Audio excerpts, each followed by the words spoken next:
According to the National Missing and Unidentified Persons Database, an average of 600,000 people are reported missing a year. Out of these, the vast majority of these people weren't missing in the first place. Typical cases of kids staying out too late or just not telling their parents where they were. With that in mind, many of these cases are legitimate. These are cases of kids getting lost, runaways, or even actual kidnappings.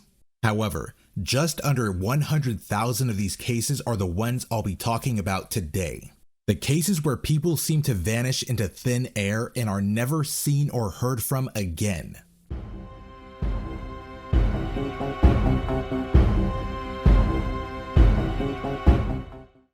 The disappearance of Ray Grykar. Imagine having everything going for you.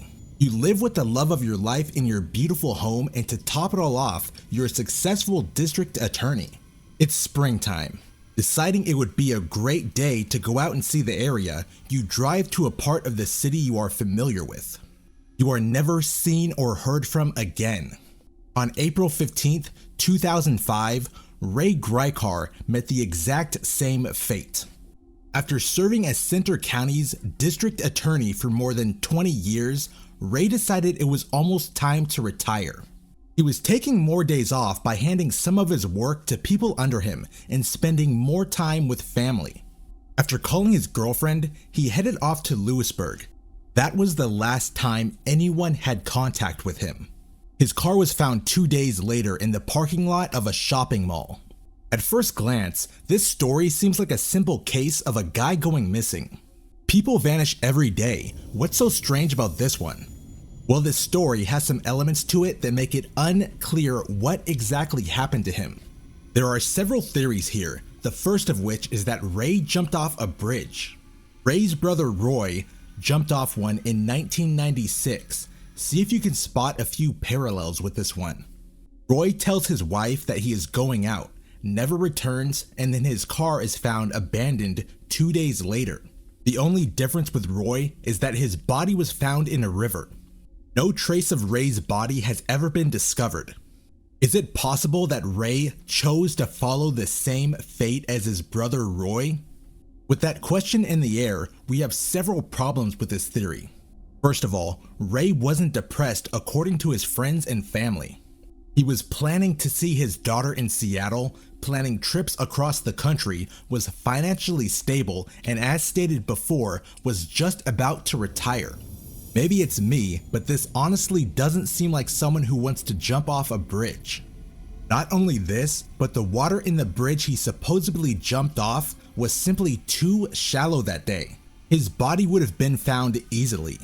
Given his plans to travel, being near retirement, and having no apparent signs of depression, we'll scratch that theory off for now. The next theory is that Ray disappeared on his own, leaving investigators and his loved ones on a wild goose chase. Since his disappearance, there have been over 300 false sightings of Ray. People have supposedly spotted him in Wendy's, in Texas, and even on the Oprah Winfrey Show as an audience member. Unfortunately, all of these sightings have been disproven at some point in time. However, that doesn't discredit the theory that he vanished on his own. There are two sightings that stand out the most. The first of which is the day after his disappearance. Ray was supposedly spotted walking near the street of shops this day. With that being said, there were unfortunately no security cameras near the antique shops which could verify this. The second sighting was at a restaurant in Detroit by a retired police officer who just so happened to be a sketch artist while on the force. This as well was unable to be proven. Some law enforcement have hunches that Ray may have disappeared to Slovenia. He was a fluent speaker of the language, had family members in the country, and always spoke fondly of his relatives there. Even the FBI took notice of this and used this location as a potential getaway if this theory checked out. At one point, detectives took a trip all the way to Slovenia to talk to Ray's relatives. Unfortunately, they didn't get much information from them. Ray's family members were reluctant to say anything about the situation.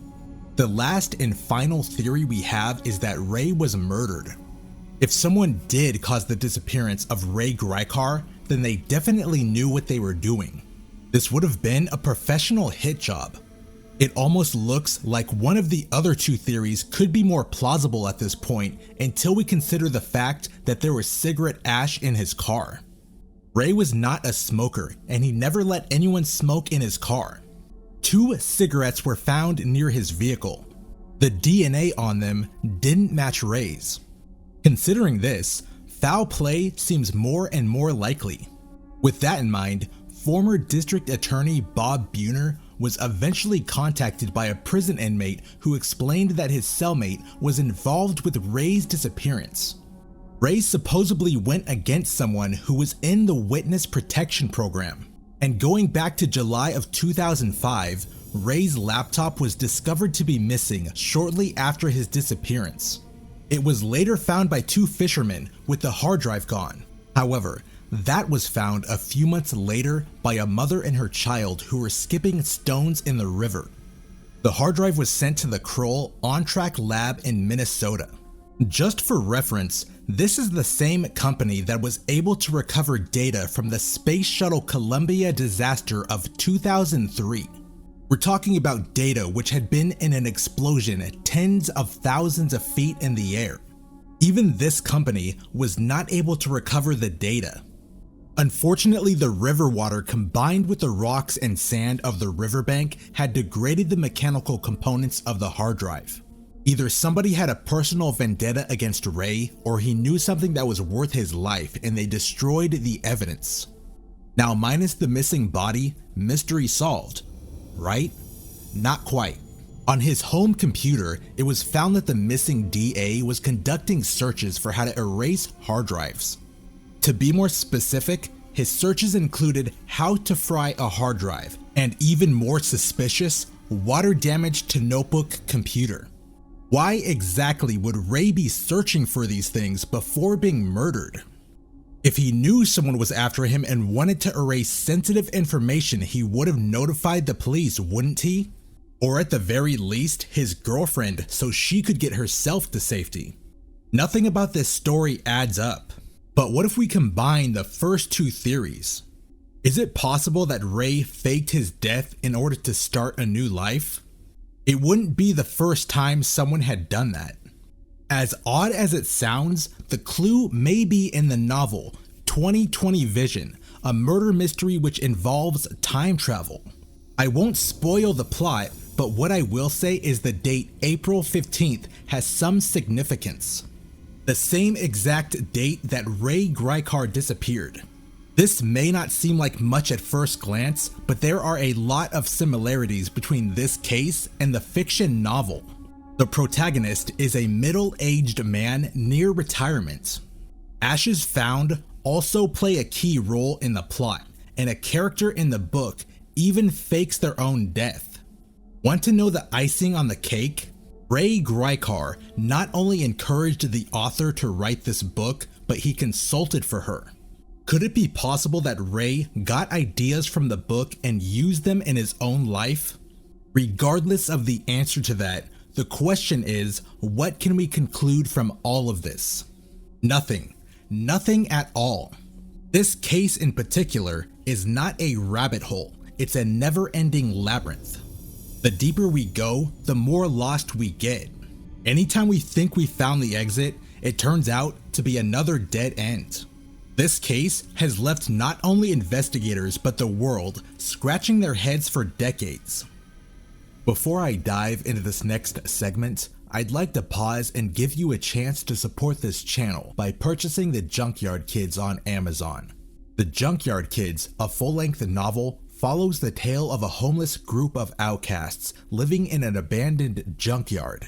One night, 2 criminals enter the junkyard and our protagonist ends up being the witness to a murder. In a turn of events, the protagonist kills the murderer in self-defense. Realizing the corrupt police officials wouldn't believe their story, the group soon decides to dump the bodies and the evidence in a nearby river. As they plan to flee the city, the group finds clues to the identity of an inactive serial killer. The same serial killer that murdered the main character's parents and led him to become homeless in the first place. The protagonist eventually discovers something that adds more to the search, a search for himself, even while his sanity and heroic efforts to do the right thing seem to circle the drain. Toward the end, he must confront not only the serial killer who killed his parents, but his own psychologically damaging past. If this sounds like your cup of tea, look out for the thumbnail at the end of this video.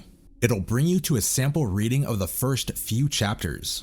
Or go ahead and click the link down below. You'll be brought directly to the Amazon page where you can purchase the book.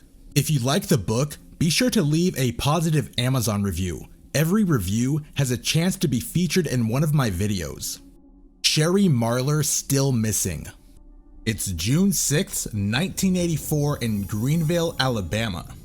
A small town of just under 8,000 people.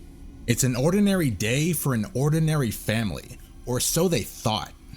In the stillness of the early morning hours, a woman named Betty wakes up for her job at the local Waffle House. She has to be there by 7 a.m. She leaves their family farm, taking care not to wake up Sherry, her 12-year-old daughter. Sherry, asleep on the living room couch, wakes up sometime later. At approximately 9 a.m., she notices her stepdad, Raymond, leaving for town.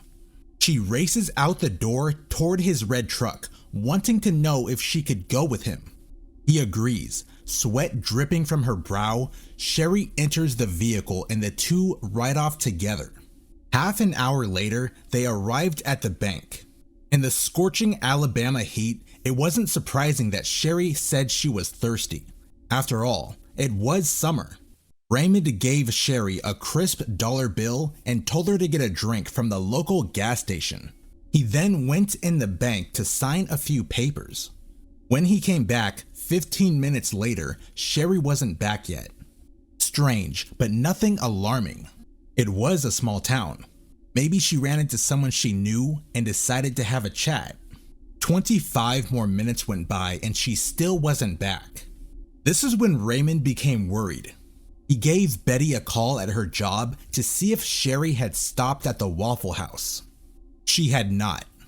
The last time Betty had saw Sherry was before she left for work. Raymond went around town looking for his stepdaughter at all her favorite hangouts. Unfortunately, he had no luck in finding her. As a matter of fact, no one had any luck finding her. Even a massive search by the authorities and townspeople turned up nothing.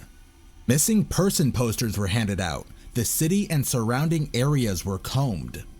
Even the neighboring cities and towns were notified. Despite all this effort, no one knows what happened to Sherry to this day. As of 2022, she would have been 46 years old. This is what professionals think she may look like. So what exactly do we think happened to her? Well, authorities wonder if she ran away. However, Sherry's mother absolutely insisted that she would never have done that. She went on to say that Sherry was a happy child with no major problems. In fact, on the day she disappeared, they were going to visit Sherry's grandmother. Sherry was excited about this. With that being said, there is the possibility that she was kidnapped. On the day of her disappearance, 3 witnesses state that they saw Sherry with a man who looked to be around 50 years old. They say the girl called the man BJ and that Sherry looked to be upset about something. Could this man have abducted Sherry? It's possible. It doesn't take long to force someone into a car and speed off. Or could Sherry have been murdered by someone she knew? Raymond was the last person Sherry was with and the first person police questioned. He was cooperative with police and answered all their questions. However, he flat out refused to take a polygraph test when requested. That being said, police stated he was never a suspect. Not only this, but Betty, his wife, was 100% positive he would never do anything to harm Sherry. Even right before he died in 2003, he expressed sorrow about her disappearance. It looked like a regular unsolved missing persons case. That is until 2019 when someone posted a very long message to the Facebook page Sherry Lynn Marler Still Missing.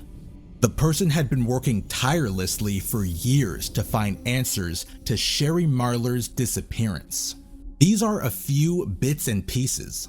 I'm choosing tonight to tell you all everything I know about the 1984 disappearance of Sherry Lynn Marler from Greenville, Alabama.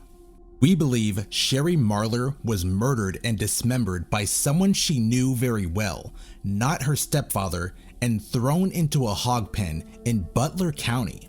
We believe the person who murdered her is deceased. We strongly suspect there were 1 or 2 other people there at the time of her death and that they also are deceased.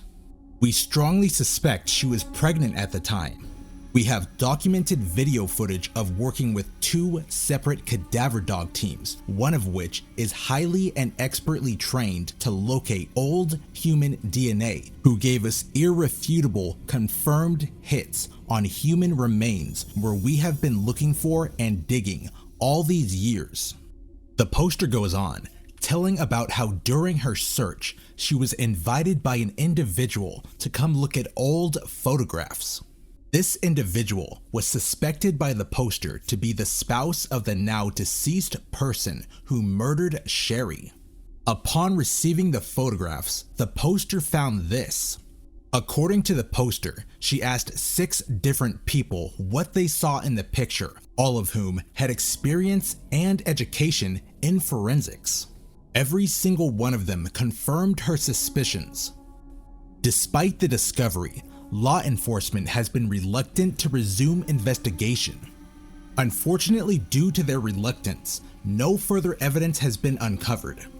No arrests have been made and this case still remains unsolved. The Springfield 3. Summertime. There are parties, water parks, high school graduations, the disappearance of 3 women, all of whom are never to be seen again. Hopefully that last one most of you aren't familiar with. On June 6, 1992, 2 recently high school graduates, Susie Streeter and Stacy McCall, were out celebrating the 2 teenagers' last day of high school. Both girls were accompanied by Susie's 47-year-old mother, Cheryl. Eventually, all 3 women decided to go stay at a hotel. For whatever reason, they changed their minds and instead decided to stay at a friend named Janelle's house. Unfortunately, Janelle was having a family gathering that night and there was no room. That's when they decided to go back to Susie's house. At this point, it was 2 a.m. At around 9 a.m., Janelle and her boyfriend arrived at Susie's home. Susie and Stacy had planned to go to a local water park that day but failed to show up. All 3 of the girls' vehicles were in their driveway. Janelle and her boyfriend saw the porch light had been shattered, so they swept it up. After finding the door to the house was unlocked, they both went inside. Susie, Stacy, and Cheryl were still nowhere to be found. Janelle and her boyfriend noticed the beds appeared to have been recently slept in.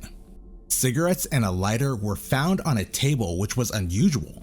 Cheryl and the other 2 were chain smokers, always keeping the items in their pockets. At the time, Janelle figured that the 3 went to the water park earlier. Before she and her boyfriend left the house, the phone rang. A man on the other end made disturbing remarks, so Janelle hung up.